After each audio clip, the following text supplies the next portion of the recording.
104.7 IFM. Report!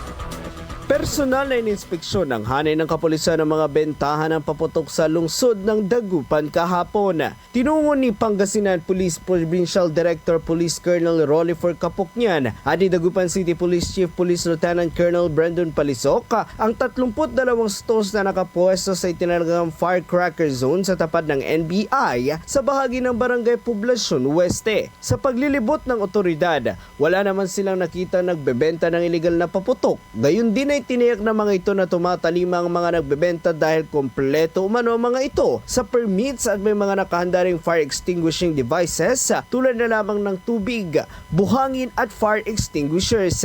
Samantala, nanawagan naman ang asosasyon ng mga nagbebenta ng paputok sa lungsod na paigtingin ang pagbabawal sa mga iligal na nagbebenta na inaasahan umanong pwesto sa lugar ngayong araw. Pagsisiguro naman ng pulisya ang tugon sa hinaing nito kung saan kukumpiskahin ng otoridad ang mga mahuling iligal maging ang pagbebenta ng iligal. Siniguro naman ni Dagupan City PNP Chief Police Lieutenant Colonel Brandon Palisok na sapat ang nakakalat na pulis para sa mapayapang pagsalubong ng bagong taon.